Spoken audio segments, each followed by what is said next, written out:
Okay, so we'll get started here. Welcome to Alex's second book launch virtual party. My name is Kimberly Alexander. I'm a big fan of Alex. Hi, everyone. And Alex has done lots of things in my business. Absolutely extraordinary, so talented in so many different ways, and is super honored to be invited to host and facilitate the book launch tonight. So, a little bit about Alex Galassi. Alex was born in Littleton, Colorado in the early 1990s and has lived in Colorado his entire life. He received his bachelor's degree at the University of Colorado in Boulder at the School of Journalism and Mass Communication. He is the VP of Technology at Blue Zenith Design and Strategy, a small business founded and run by his amazing mother. When he is not at work or writing fiction, Alex enjoys exploring Colorado's beautiful mountains, reading fantasy and science fiction novels, attending concerts at Red Rocks, and playing Magic, the Gathering, Dungeons and Dragons, and video games. Mhm. So please join me in welcoming and applauding amazing Alex Galassi. Yay! Yeah. So tonight in our time together, Alex is first going to do a reading from Escape from Melridion. We're then going to ask Alex some questions about his journey, about the book, and even a series to come. And then we will open it up for Q&A from the audience. So, Alex, I'm going to turn it over to you to do your reading. Cool. Yeah, thanks. So yeah, yeah, I got it just here on the screen. But yeah, so the first passage I was gonna read is from just chapter one. Um, so yeah, this is chapter one, Escape from Normalcy, pages 5 to 6. So yeah, Navacus stepped into the elevator and pressed one of only two buttons, the large up arrow, and the elevator doors slid closed. Once he was alone, he wheezed out a sigh through the nasal slits in his large orange beak as he ruffled his white feathers. His first trip to the underground may have been unexpectedly cut short, but what he learned filled him with a sense of dread. For the first time, Narvicus felt like a pawn being manipulated. He didn't trust Carl, Professor Randall, or Professor Durst. West, on the other hand, may be his only ally. If he understood West's subtle message right, Svetlana's mind may be being tampered with.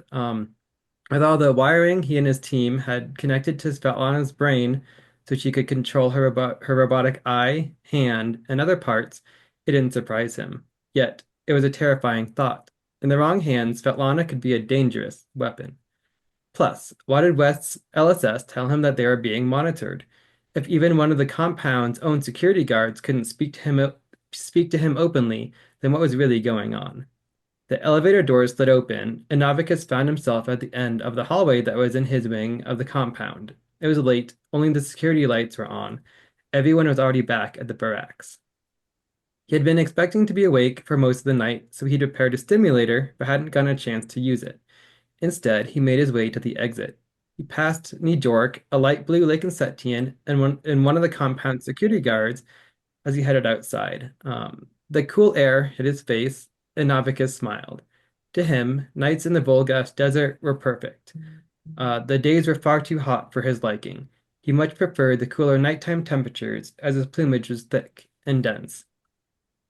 The path to the barracks was covered, so he decided to walk beside the path so he could get a better view of the night sky. Aside from the dull glow on the eastern horizon towards Nopatalis, there was no light pollution, giving him a pristine view of the dark web of wormholes.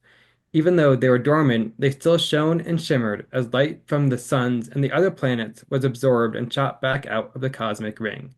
Occasionally, he saw a shooting star as space debris fell into the atmosphere and burned up. A particularly intense shooting star continued to grow brighter and brighter until he had to shield his eyes from the sudden burst of radiant light. A moment later, the light was gone, and he found himself standing in front of the entrance to the barracks.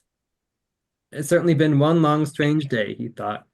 Why not end it with even more strange events? Um, so yeah, that was just a passage from chapter one, and the chapter is called "Escape from Normalcy," as it's the beginning of the end of the normal status quo in the compound.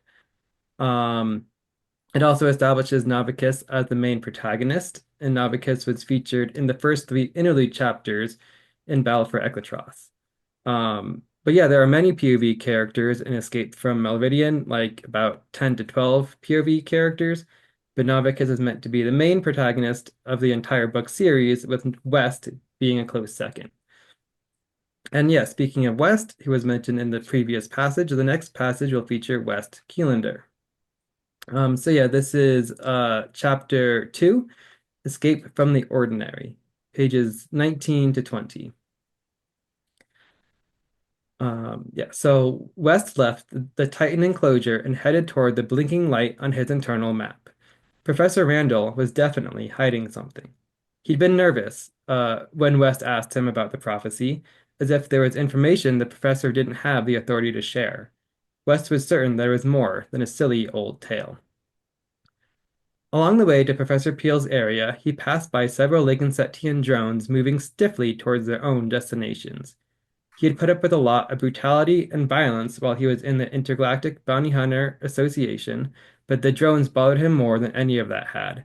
These are mindless drones, taken over by Professor Zergat and used around the underground. They were still alive, but were completely devoid of any personality they once had. Sprouting out of their heads was a single antenna, which was constantly blinking at different intervals, depending on the task they were doing.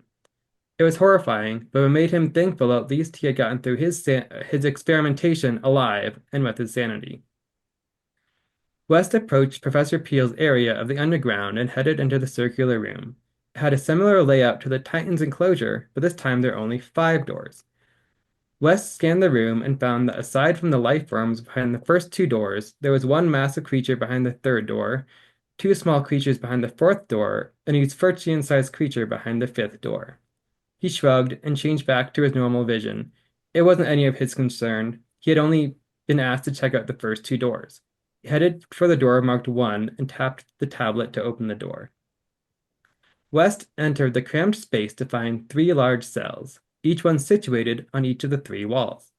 The cell directly in front of him was partially shaded, obscuring his view of what was inside. However, to his right was, without a doubt, the strangest creature he had ever seen. His internal computer informed him that it was a Zuba from the planet Acampicelli. It looked as if someone had fused the body of a rusty-haired bat onto the back of a large, bright red scorpion. The cell to his left contained a large, blood-red snake. This was a Loxosema, also from Acampicelli. Each of the cells contained plants, rocks, and dirt to imitate their natural habitats. And so, yeah, that was passage from chapter 2. And this chapter establishes West as the book's secondary protagonist. And it also introduces several important characters between the Titans, who are only mentioned so you can learn more about them on your own, and Professor Peel's subjects. So yeah, if you remember, Professor Peel was featured in chapters 32 and 40 in Battle for Equitross, the last 2 interlude chapters in that book. And one of Professor Peel's subjects, Ivy Hedera, is a minor POV character in Escape from Melridion, but here's a passage from Ivy's point of view. But yeah, this is going to jump ahead. This is now chapter 18, Escape from the Nightmare, pages 215 to 216. He looked over his body in disbelief. He truly didn't know how to feel about himself. His spider hands terrified him, while his legs were simply just vines of leafy ivy. He was seeing through the spiders, and yet he also had an ethereal awareness. Somehow, he could see around him as if he was having an out-of-body experience. All the various perspectives were giving him a headache, if it could even be called that. He didn't have a head. The last thing he remembered was speaking with someone, another Usferchian, West. West had helped him find himself and overcome his negative thoughts. But now West was gone, and he was alone. He didn't know how he got here, or even who he was. All he knew was his body had been grotesquely disfigured and crafted into something out of a nightmare. It didn't help that before he had heard West's voice, the only thing he could remember was the stark blackness, a void created by a black hole that had consumed his entire identity. West had called him Ivy. He didn't know if that had been his name before, or if it was a new moniker in recognition of the ivy limbs he now possessed. Either way, it didn't matter what others called him. If Ivy was to be his new name, then so be it. And he supposed it did suit him, for he had full control over the ivy. As he played with his new limbs, he realized just how long and stretchy the ivy was. As he was testing the ivy's limits, something caused him to nearly jump out of his skin. That may be impressive, but it's nothing compared to what we can do, two voices said as one. One sounded feminine, and the other sounded masculine, and both tones resonated harmoniously. He focused his awareness on the spiders that clung to his handless wrists. It was strange to experience a voice coming from himself that was not his own. Um, so yeah, that was the end of the third passage that I was gonna read. So but yeah, from what I remember, Ivy is one of the oldest of all the Lego characters, as many of my original characters are actually based off of Lego. And Navacus Clums from the first passage is the oldest, but Ivy dates to being one of the second oldest. And just really quick, I was going to show some of the Lego characters off. So this is Navacus from the first passage. He's a Yggdrasil, and pretty much everything is kind of original from when I was 6 or 7 years old. Except for I added the wing a few years ago, like maybe 5 years ago, to kind of accentuate that he's like an avian based, like a bird based species. But yeah, this is Navicus. Um, Next is West. So West again was from the second passage, and West's a bounty hunter. Pretty much everything is also kind of original from when I was super young, 6 or 7. His white cowboy hat wasn't mentioned, but it's a big part of who he is, even in the books and everything. Um, but yeah, and then there's Theodore, who is also on the shirt I'm wearing. But yeah, this is Theodore, who is one of the main characters from Book 1, Battle for Equitross. Um, he's a newer Lego character from, when I say newer, I mean like college years, so like freshman and sophomore year of college, so still like 10, 12 years old, but yeah. And then last is, of course, Ivy, who the passage I just read from. So Ivy was always one of my favorites. I always liked his, spider hands and ivy legs. I just thought he was a really cool, uh, had a really cool design. But yeah, so um, for a long time, while I was developing the story that eventually became Escape from Melridion, the working title was actually Ivy League, with the idea that Ivy was one of the central characters of the story. And this was around high school, middle school era of my life. But in this book, Escape from Melridion, Ivy is only just coming into his own, but he will continue to be a prominent character in the book series moving forward. But yeah, so this book couldn't be called a sequel to Battle for Equitross without featuring some of the main characters from Battle for Equitross. So for the final passage I was going to read, here is Theodore Henry Caldwell's introduction. So this is chapter 4, Escape from Freedom, pages 39 to 40. A loud bang against the metallic wall roused Theodore Henry Caldwell from his stupor. His meal had been delivered. Yippee, he thought. Another gross, bland meal to start off another bland day. After repeatedly trying to use magic to escape his prison cell, Theodore had finally concluded it was a waste of his time and energy, although there was little to use his energy on in the first place. By his estimation, he had been in his cell for 2.5 days, and he had not lost hope that he was one step closer to Tyrona. Even if this step seemed like an impossible task, as he saw no way out of his metal cell.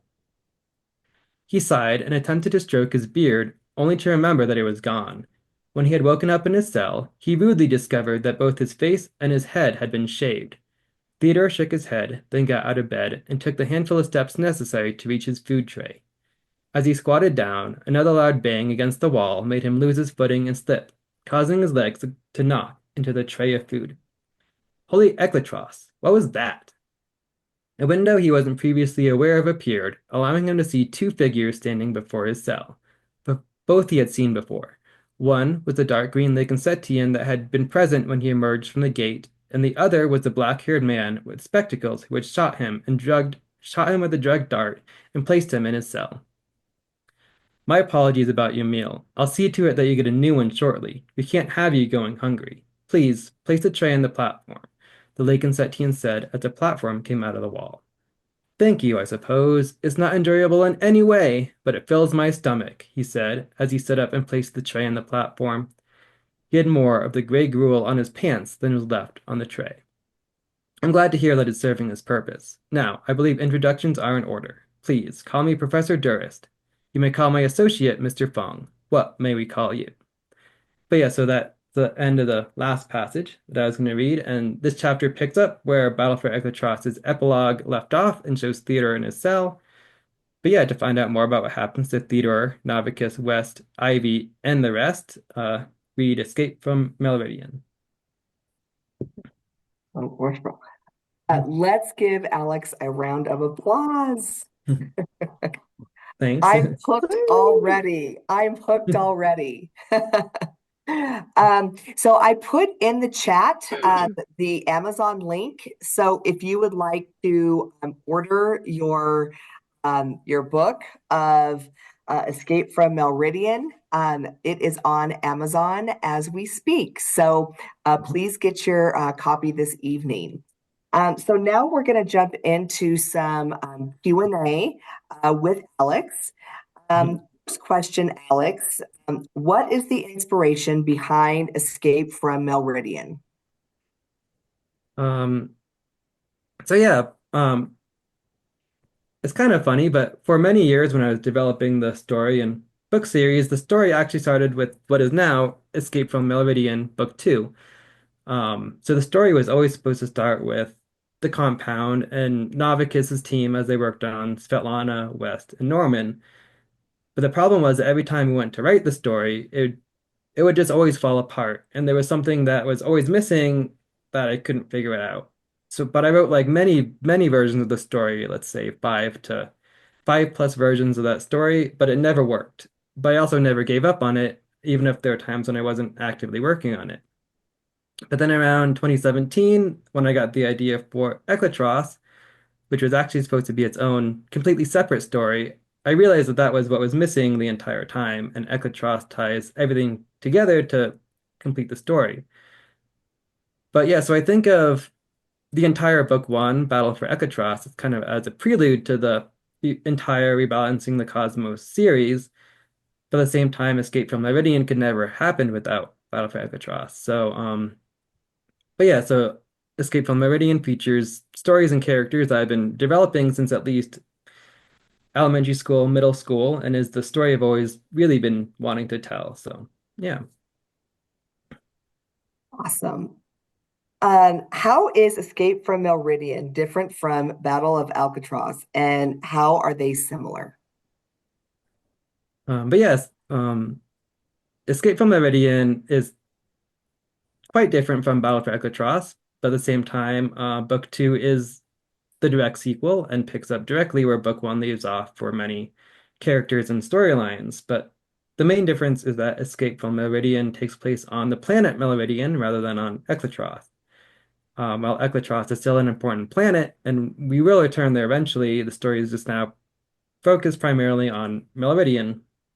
But yeah, so as you learned from the passages I read earlier, the main characters from Escape from Meridian were actually introduced in the interlude chapters in book one, but many characters from Battle for Eclatros, including Theodore, Cecil, and Druder, do play big roles in this book. But besides from all that, another main difference is the genre. So while Battle for Eclatros is mainly epic fantasy with some science fiction elements, it's now swapped. So Escape from Melridian, book two, is now mainly science fiction with some fantasy elements, but it's all the same story, and future books will feature more have fantasy heavy elements as well. But so it may seem like a kind of a hard turn, but again, it's all the same story, and we will return to Equitross in a future book. So Wonderful. Can you explain the purpose of the five interlude chapters?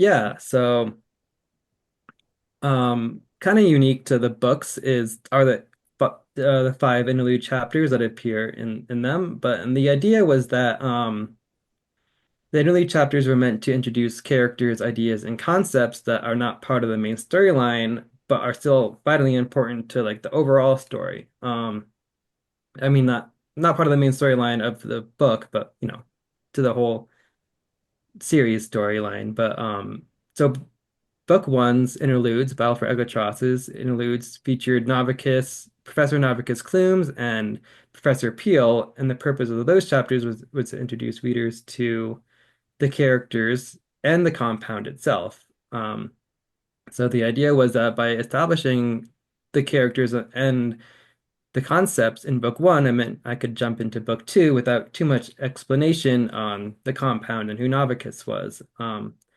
But so book two's interlude chapters feature a character named Niwat, and Niwat and his journey are very important to the story, and the places that Niwat and his crew visit and the characters that they meet really help to explain more about the cosmos and how everything works in the universe. So yeah, the interludes kind of serve as a way to introduce readers to characters and events that are secondary to the main plot of the book, but that will be more important later down the line in different stories or different books, I We can't wait for all those future books. mean. Thanks.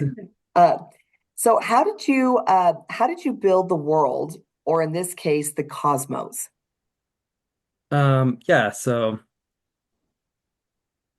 it really kind of all goes back to the Lego characters that I was kind of showing earlier. Everything started with the Lego characters, and again, this is when I was 6 or 7 years old, about then that time frame. Um, but yeah, as I kind of mentioned, Navicus was the first Lego character, followed by Ivy, and then many other Lego characters came around the same time, including Norman, Mac, Poi, Sassafras, Bloodbat, D, West, and Sturg. But I don't really remember the specific stories I created when I was 7 years old. It was really only the characters that really mattered at that time. But I think I was around, I don't know, fifth grade or early middle school, summertime around then when I started writing down the stories featuring these Lego characters.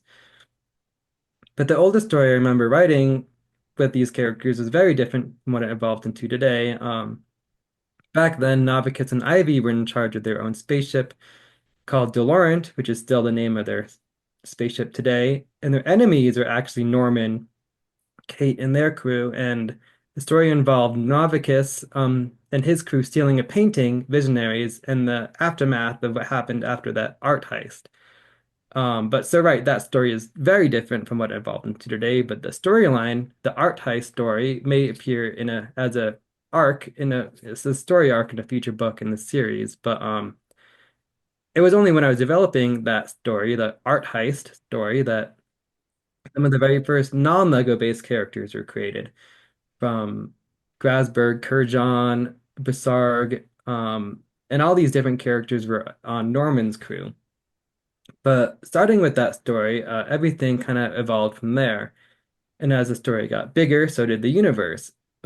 So the Vortex Solar System, which is the setting for Escape from Melridion, that was created pretty early on, I'd say within my middle school years, with at least the concept that it was a solar system that was in the center of the universe at the spot of the Big Bang, which is still the setting of the Vortex system today. And then once I had the planets and everything set, I could then start expanding outward to create other planets and species. And speaking of the alien species, many were based on Lego. So there was the Harmertians, Eusferchians, Eridavlos, and Yggdrasim, and those are all based off Lego. So um, Navicus is again Yggdrasim, the avian-based species. Um, West and Ivy are Eusphorchians. Um, I didn't really talk about him much, but here D is a pretty important character. But he is an Eridavlos. And then I didn't really mention them either, but Mac and Poi are the Harmertians, and Poi here is actually holding Sassafras, the snake, and Mac is holding onto Navacus's original sword that was there in the spot before the wing was there. But anyway, so there's the Lego based species, but there are other species that are not based off of Lego that I just created myself, and those are the Lakinceitians, Anselsan, Nioravelians, and the Calitheranthians. But yeah, since I've just been developing the world since I was, very young, it's just kind of a part of me now, so it's really easy for me to write. It's kind of hard to explain, but just building it for so long that it's just kind of part of who I am. But yeah. That's amazing. And how incredible that you've truly been, this book has been in the making since childhood. So Mhm. that is really incredible to hear. So, what does your writing process look like? Um, yeah, so for me, I use a couple different writing programs throughout the different steps in the process. To start, I use a program called Scrivener, and I first got Scrivener way back in 2013, so around 12 years ago now. But Scrivener is different from most programs in that it's made pretty much for writers, and because just have different file and folder structures within the program that you can use to keep all your notes and everything organized. Um, but so yeah, like I said, I use Scrivener, and so in there, I each chapter is actually its own file. So I write each chapter as its own separate file, so I can kind of get an idea of how long each chapter is when I'm writing it.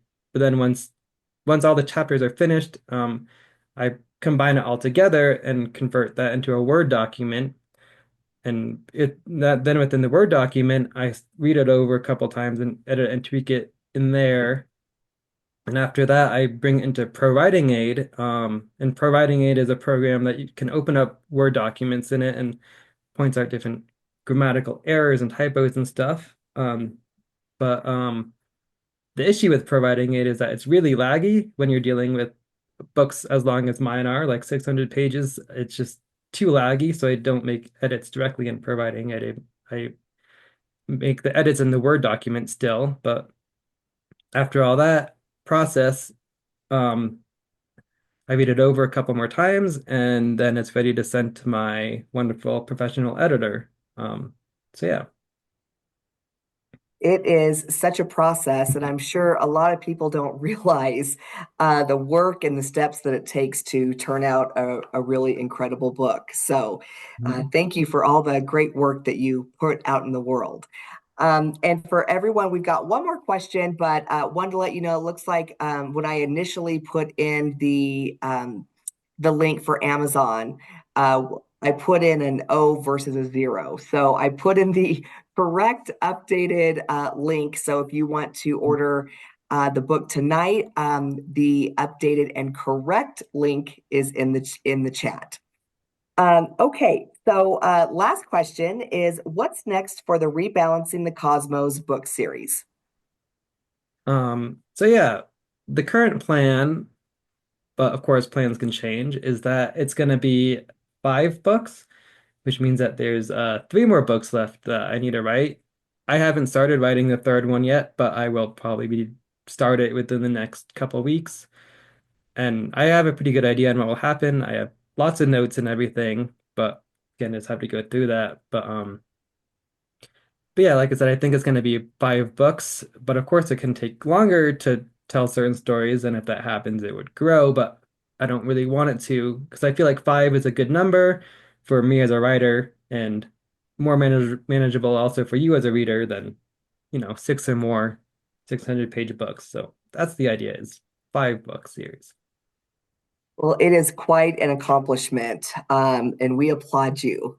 So, congratulations. Thanks. Alex has been very instrumental in getting his story out into the world.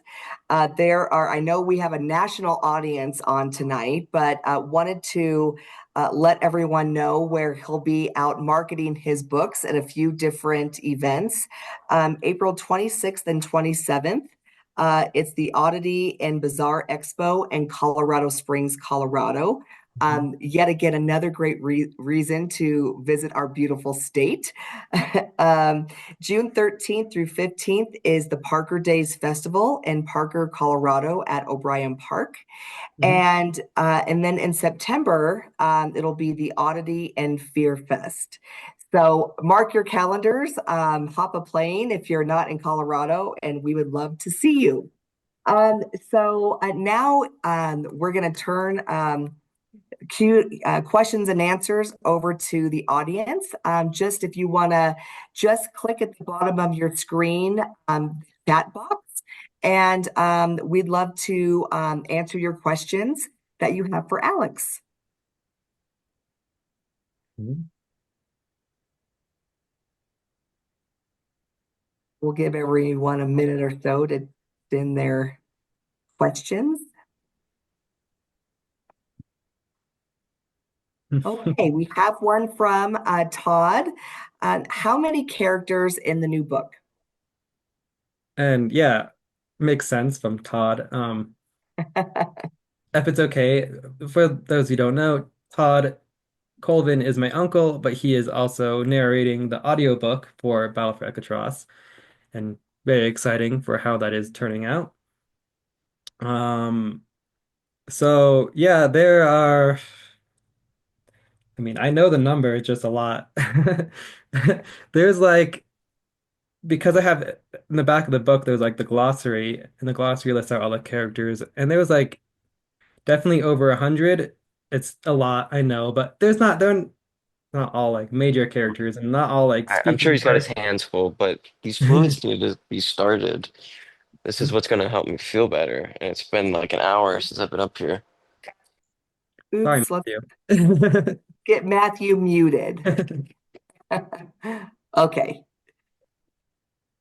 But yeah, yes, there's a lot. There's a lot of characters. And that is a lot of work organizing all of those characters. That's incredible. hmm Okay. Let's see. Any other questions for Alex? Oh, we have one new message here. Catherine asks, as a self-published author, is it better to buy the book directly from you or from Amazon? Great question. Yeah, no, that's a good question. It's probably better to get it from me. I mean, because so Amazon, I probably make like $3 a book from sales on Amazon about, but like when I order my author copies, the author copies are like $8 to $9. So I definitely make more money off of the author copies than I do off of Amazon, just because Amazon always adds all their, they always have to take all their cuts and fees and stuff. So when you actually buy it from them. Plus, we get your famous signature when we Yeah, get the book from you. yeah, exactly. Yeah. Always happy to sign Okay. Yes. Okay, next question. How do you come up with the character names? it. It's definitely a process. There's lots of different ways. I mean, some names are based off of family members and friends and stuff. Some names are based off of just like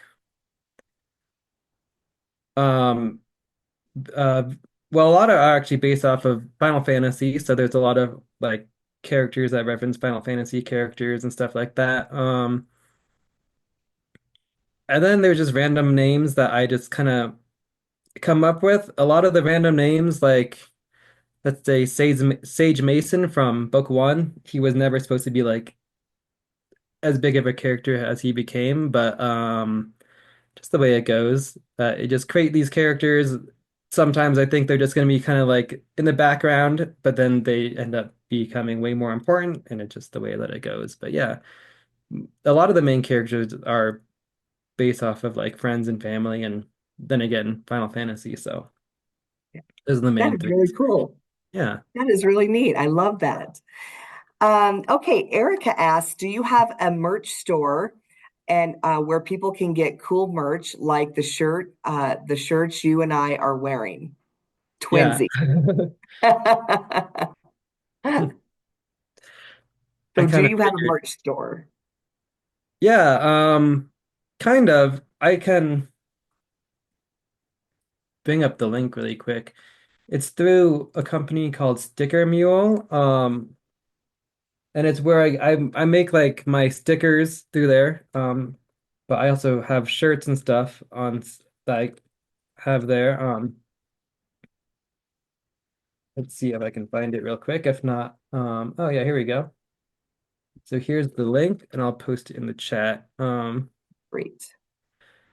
So there's not much on there, just a couple of shirts and stickers, but I also don't really have art for any of the really any of the characters from Escape from Melridion yet. I just don't really have the budget to make art for all the characters I want to make art for, but hopefully one of these days that'll happen. In the future, something for us to look forward to. Hmm. Okay, Carolyn asks, how do we order? I'm sure she was referring to the author books from you. So how do they order from you directly? Um, so kind of we can do in person. I do have, which actually I haven't added, I don't know, I think I've added it to my website, but I do have a store on my website. It's just kind of hidden. Um, I think I may only have the first book on there right now, but I'll be sure to add the second book on there. But if you order from the website, then I can always get it to you in person or ship it to you or something like that. Yeah. Can they send a message to you through your website? Um, Here, I'll do this really quick. If anyone can create that in 2 seconds, it's you, Alex. I have definitely learned that. Yeah, Okay. that's true. But Uh, I'll find the link and post it here. okay, great. So while you're doing that, I'll ask the next question. This comes from Keith. We have high fantasy and sci-fi genres blending now. Do you think we will see any other genres introduced in the series? Um, Maybe. I mean, yeah, Escape from Melridian is science fiction, but it's also like I don't know if it's like mystery or like thriller, but it's like it has some like elements in that like the main characters are trying to uncover like a conspiracy plot and all that, or they're creating the conspiracy plot, sorry, but there's like kind of sub genres, I guess is what I mean, like mystery thriller to this. Besides that, I think the next book is going to be more like I don't it's not like a true space opera-y, but more like the characters traveling through the Vortex universe or solar system, kind of more planet hopping than other books I've seen. So, but yeah. Great. We look forward to that. Okay, Donna asks, what gave you the idea for the interludes? I really like the way they add such character to the stories. Oh, thanks. Yeah. So it really kind of just started in that when I was writing Battle for Alcatraz, I wanted to include Navicus and Ivy and Wes and all of them somehow. So I got the idea of the interlude chapters, and then just as I was kind of developing the book, I worked it into like kind of being more natural. So again, in Battle for Alcatraz, the interludes are like Ànifa's dreams. So she's dreaming about Navicus and all that happening, and kind of similar in book two. Um, but yeah, I guess that's really just the way it is. I just wanted to make sure I included the characters, so I'm like, oh well, we'll just jump to there with using interlude chapters, kind of change up the format to more of like first person format, so it's like kind of more different than the main story. So yeah, that's hope that makes sense. Yeah, absolutely. Ryan asks, who's your favorite character to write? Um, it's kind of a lot. Well, I really like Ivy a lot, as I was kind of saying. I think he's a lot of fun. Theodore is fun because he's definitely kind of sarcastic and snarky, and it's always kind of fun. Um, I do like West a lot too. And another character that I actually haven't talked about yet tonight is his name is Carl. Um, Carl's kind of an antagonist, so I only really only talked about the protagonist, but Carl's an antagonist, and I really like him, and writing him is kind of fun. So yeah. Love it. Love it. And I love that his name is Carl. Mhm. That's great. Okay, Erica asks, which character do you identify the most with and how so? Um, I don't know. Who do I identify the most with? Maybe like maybe like Cecil or maybe not or like maybe Cecil or Vestin from book one. Just because they were like more of the grounded characters in a way. I also kind of feel like Navacus. Um, I kind of I can feel like I can relate to Navicus pretty well too. So yeah. Wonderful. And you have a lot to choose from. Yeah. Great. Wonderful. Well, it doesn't look like we have any other questions. I see I see I think Vicky iPad, how many Lego characters do you have? And are there more in the making? Um, Oh, I didn't see that. it's underneath the link I posted. Oh no, that's why Vic she sent it to me directly. So anyway, that's your Oh, I'm like, I no didn't worries, see no that worries. question. Um, but yeah, the question was how many Lego characters do I have, and are there more? Let me see. That in front of me, I have like because I have them a lot in front of me. There's like 16 or 17 in front of me. I don't really make new ones, but the newest one I did make like a year or two ago was Vestin, just because I had all the pieces for it, and there's red hair and kind of his look. But for a lot of them, it's kind of harder to make Lego characters, and most of the Lego I play with now is for Dungeons and Dragons. You use Lego for that. So, but and actually, that is a good point. Saying that some of the characters, like my D&D characters, because I'm the dungeon master, we're playing in the world of Battle for Eklatros. So I'm playing on Eklatros, and so their characters are technically canon to the story. So I guess they're also technically newer Lego characters since yeah. Great.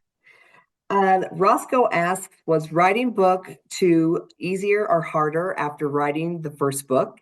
And any differences in the process?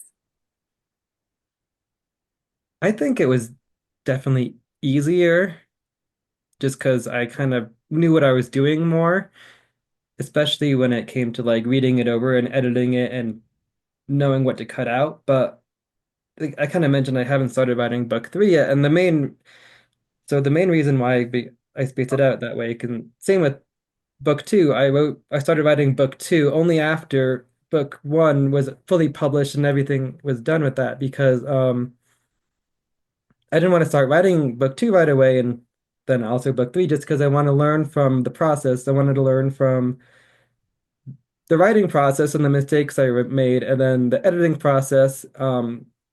So like the more the more I do it, the more I kind of am able to catch some of these mistakes while I'm writing it, so I can do less editing down the line. So it just kind of builds on it. So I do think it does get a little easier as it goes.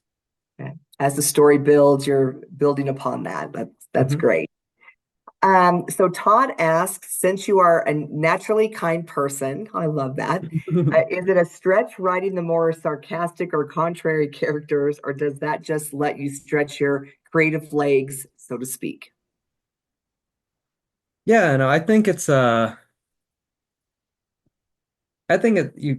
good way to put it, it kind of stretching the creative legs. I think it's a lot of fun to write from perspectives that are kind of more opposite to who I am. I don't know. It can be a little challenging to try to get like the voices and stuff right, but I think it helps just like, reading a lot and like, watching a lot of movies and just taking a lot of other stories out there can kind of get an idea of how some of these, other kind of personalities and characters work too. So, but it is kind of fun to write those. Yeah. Well, looks like that is all of our questions. I have one more for you from me Hmm. is so it is such an incredible feat in not only writing one but two 600-page books, and very few people on this earth can not only write a book but write extraordinary books, and you have certainly done that. So Thanks. how are you feeling right now in getting your second book out into the world? I mean, yeah, no, it feels really good because it's just like there's always so much build up to it, the whole writing, editing, and then like all the time it takes to actually get it out. And but now that it's actually out, yeah, no, it feels really good. And like, because especially since, as I kind of mentioned, it's the story I've been trying to write forever. So just that in itself is really awesome that it's finally really getting out there. Yeah, no, I'm really happy about it. And yeah. Well, congratulations, Alex, on just your amazing accomplishments. You are so kind and wonderful and talented, and I know everyone on this call could not be any more happy or thrilled for you. So, wishing you such great success in the launch of book number two, and we can't wait for this series to continue. So, Mhm. congratulations, and thank you, everyone on the call tonight, for joining Alex and celebrating him on his book launch number two. So thank you, everyone, and have a wonderful night. Yeah, thank you. Bye, Congrats, Alex. everyone. Mhm. Bye, congrats. Yeah, thanks. Bye. Bye.